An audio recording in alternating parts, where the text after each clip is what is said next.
नमस्कार, मैं हूं पंडित संतोषवा भारद्वाज, एक रिटायर्ड स्कूल प्रिंसिपल और हस्तरेखा विशेषज्ञ। आज मैं आपके सामने एक ऐसा वीडियो दिखा रहा हूं जो आपको बिल्कुल स्पष्ट कर देगा कि बिल्डर माफिया नोएडा एनसीआर में किस कदर हावी है। जनता का खरबों रुपया लूटने के बाद भी कोई कार्रवाई नहीं हो रही। थोड़ा मैं आपको स्टेप बाय स्टेप इसका वर्णन दे रहा हूँ। दिल्ली के पार्लियामेंट स्ट्रीट थाने में अंसर के खिलाफ कार्रवाई करने के लिए शिकायत दर्ज कराई गई, कोई कार्रवाई नहीं हुई। सुप्रीम कोर्ट में रिट लगाई गई, उसको खारिज कर दिया गया। 2019 और 23 के बीच में मैं खुद, मेरे साथ हमारे एक साथी और थे, शक्ति भारद्वाज, उनके पुत्र भी थे विवेक भारद्वाज। हम लोग डीसीपी के पास गए, हमने कमिश्नर से मिलने की कोशिश की। हमारी बार बार कोशिश के बाद भी शिकायत दर्ज नहीं की गई। आरटीआई लगाई तो कह दिया आपका मामला रेरा में है। अब फिर एक वीडियो देखा है, योगी सरकार की एक मिनिस्टर पुलिस कमिश्नर को धमका रही है कि आप अंसर के खिलाफ कोई एफआईआर दर्ज नहीं करोगी। हमारे यहाँ के एमपी ने मामला उठाया पार्लियामेंट हाउस में, संसद में, मगर धाक के 3 पात। Everything is just like that. UP में चुनाव से पहले जेपी नड्डा आए थे, सरस्वती विद्यालय में मीटिंग थी, हजारों लोग जमा थे। लोगों ने जब उनसे कहा इस बारे में, तो कहा मैं प्राइम मिनिस्टर से बात करूंगा। मुझे नहीं लगता उन्होंने बात की होगी। परिणाम शून्य। 600 करोड़ रुपया निवेशकों का निकाल के अंसल्स ने विदेशों में निवेश किया। निवेशकों ने बहुत बड़ा जुलूस निकाला, धरना दिया, सब बेकार, कुछ भी नहीं हुआ। ऐसा हो गया जैसे भैंस के आगे बीन बजाई जा रही हो। मैंने रेरा में केस किया। पहले तो रेरा ने कह दिया हम आपको केस ले ही नहीं सकते। भाई क्यों नहीं ले सकते केस आप? पार्लियामेंट ने कानून बनाया है। अल्टीमेटली उन्होंने मेरा केस ले लिया सुनने के लिए। फिर कोरोना आ गया, मैं वेट करता रहा कब कार्रवाई होगी। फिर एक दिन अचानक मैसेज आया ऑनलाइन कार्रवाई होगी। ठीक है, हम तैयार हैं। जिस वक्त ऑनलाइन हियरिंग हो रही थी, मुझे जानबूझकर म्यूट कर दिया गया। मैंने प्रमाणों सहित कम से कम 20 ईमेल भेजे थे इरेरा को, उनको नजरअंदाज कर दिया गया। मेरी एक किस्त जो मैंने फुली पे कर रखी थी, उस पे अंसल ने मेरे पे जुर्माना लगाया 18% मुझे देना पड़ा किस्त देने के बावजूद। और अब रेरा लोगों को क्या दे रहा है? Bank interest rate. कोई हर्जाना नहीं। सुप्रीम कोर्ट ने अथॉरिटी को 23% ब्याज और हर्जाना देने के आदेश दिए हैं, इन बिल्डर से वसूली के लिए आदेश दिए हैं। जब सुप्रीम कोर्ट 23% हर्जाना अथॉरिटी को दिलवा सकता है, 23% ब्याज और हर्जाना, हमने क्या कसूर किया है? सोचिए, मैं अकेला नहीं हूं, लाखों लोग हैं, सैकड़ों लोग आत्महत्या कर चुके हैं। अभागे व्यक्ति दुखी होकर घर में झगड़े से तलाक ले चुके हैं, इधर किस्त भरी है, उधर बैंक का लोन चुकाया है। यानी चक्की के दोनों पार्टों में हमें बुरी तरह पीस दिया गया, मगर सरकार के कानों में जू नहीं रेंगती। No hearing, no appeal, no वकील, नो दलील। अब एक रेरा यूपी के अंदर है, नोएडा जीवी नगर में, एक रेरा गुड़गांव में है। गुड़गांव का रेरा बिल्डर को अरेस्ट करने का आदेश देता है, FIR दारू कराता है। नोएडा का रेरा कहता है हमें इसका अधिकार नहीं है। हमारे एक साथी हैं सुभाष जी, उन्होंने 3 बार व्यक्तिगत रूप में जाके योगी जी के दरबार में ज्ञापन दिया। आश्वासन तो मिला, कार्रवाई नहीं हुई।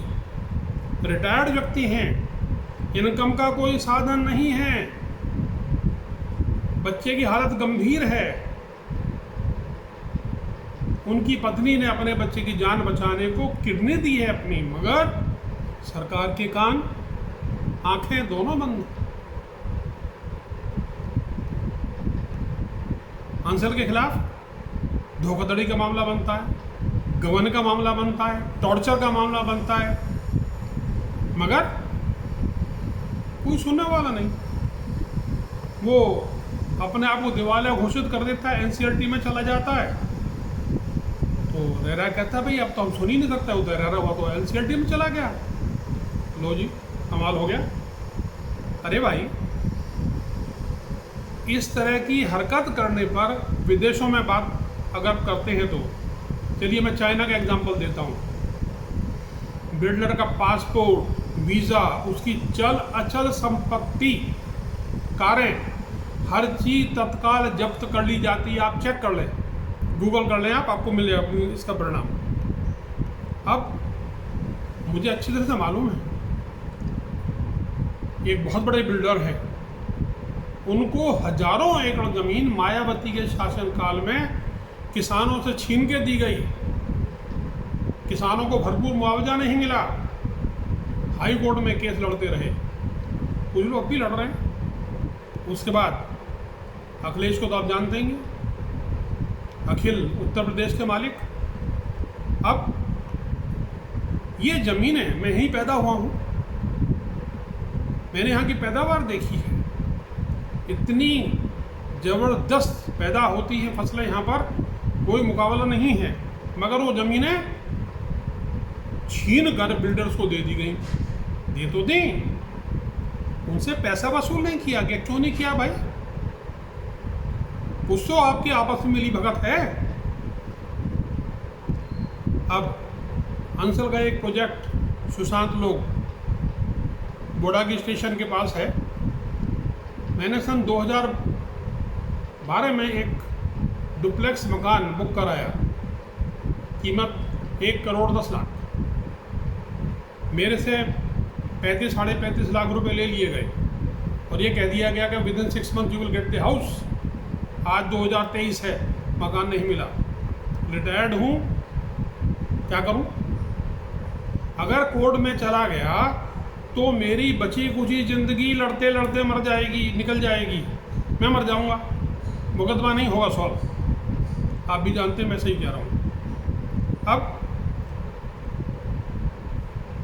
पता नहीं कौन था जिसने अंसल के इस प्रोजेक्ट के ऊपर, सेक्टर 5 के ऊपर से गुजरने वाले रेलवे ब्रिज का प्रस्ताव सरकार को दे दिया कि भाई ये GT रोड को जोड़ेगा, और प्रोजेक्ट का काम ठप हो गया। तब से ठप पड़ा है। 900 एकड़ जमीन अंसल दूसरे बिल्डर को दे चुका है। खुर्जा डेवलपमेंट अथॉरिटी बची कुछ जमीन पे कब्जा करने के चक्कर में है। ऐसा कौन? निवेशक। हम कुछ भी नहीं कर सकते। हमारे पक्ष में इस देश में कोई भी कानून नहीं है। अब अगर मैं यही पैसा अन्यंत्र सही तरीके से निवेश करता तो अब तक मेरे पास 2 करोड़ रुपए अवश्य होते। थोड़ा ध्यान तो देना पड़ता है। अब मैं एक खबर आपको पढ़ के सुना रहा हूँ वर्ड बाय वर्ड, ध्यान से सुनिएगा। अंसल एपीआई बिल्डर ने सुशांत गोल्ड सिटी योजना में सिंचाई विभाग की ज़मीन पर प्रभावशाली लोगों को प्लाट आवंटित किए। उनकी ज़मीन पर 78 प्लॉट सृजित मिले हैं, 46 की रजिस्ट्री कर दी गई है। करीब 40 भूखंड आईएएस, आईपीएस, पीसीएस प्रभावशाली नेताओं तथा रिटायर्ड जजों को आवंटित किए गए हैं। कार्रवाई कैसे हो? 16 पर बड़ी कोठियां खड़ी हो गई हैं, कुछ पर 1 मंजिल मकान तो कुछ पर बाउंड्री वाल बन गई हैं। 6 विभागों की टीम ने सर्वे करने के बाद सीबीआई को जमीन की पैमाइश की रिपोर्ट सौंप दी। अंसल बिल्डर ने सुशांत गोल्ड सिटी के लिए सिंचाई विभाग की जमीन को पाट कर उस पर ही प्लाटिंग कर दी थी। फिर उसने इसे प्रभावशाली लोगों को बेच दिया। उच्च न्यायालय ने इस मामले में सीबीआई जांच का आदेश दिया था। सीबीआई ने अपनी निगरानी में नहर की जमीन की पैमाइश कराई। पैमाइश में सिंचाई विभाग, लोक निर्माण विभाग, जिला प्रशासन, एलडीए, सीबीआई, अंसल एपीआई तथा एक निजी एजेंसी शामिल थी। पता चला कि सिंचाई विभाग की जमीन पर आवंटित किए गए 78 प्लॉट में से 70 आवासीय हैं, 8 प्लॉट व्यावसायिक, ग्रुप हाउसिंग में स्कूल के लिए हैं। हालांकि इन सभी भूखंडों में कुछ का आधा तो कुछ का आंशिक हिस्सा ही नहर में आया है। सी ब्लॉक में सर्वाधिक 33 भूखंड बेचे गए। अंसल एपीआई ने सी ब्लॉक में सबसे अधिक 53 भूखंड बेचे। यहाँ सेक्टर सी के एक पॉकेट 1 से लेकर 6 तक ये प्लॉट काटे गए हैं। अब आप देख लीजिए हमें न्याय कैसे मिलेगा। पुलिस प्रशासन, जज, जुडिशरी से संबंधित लोग इसके अंदर पूरी तरह से शामिल हैं। अब डबल इंजन की सरकार, इलेक्शन होता है, आप कहते हैं डबल इंजन की सरकार बहुत काम करेगी। भाई यूपी में भी तो डबल इंजन की सरकार है, पर क्या हो रहा है आप खुद देख लीजिए। भ्रष्टाचार चरम सीमा पर है। कोई सुनने समझने वाला, कहने वाला नहीं है। अब सरकार की उदासीनता इस मामले में क्यों है, किस लिए है, ये तो एक समझने का विषय है। नमस्कार, फिर मिलेंगे, तब तक के लिए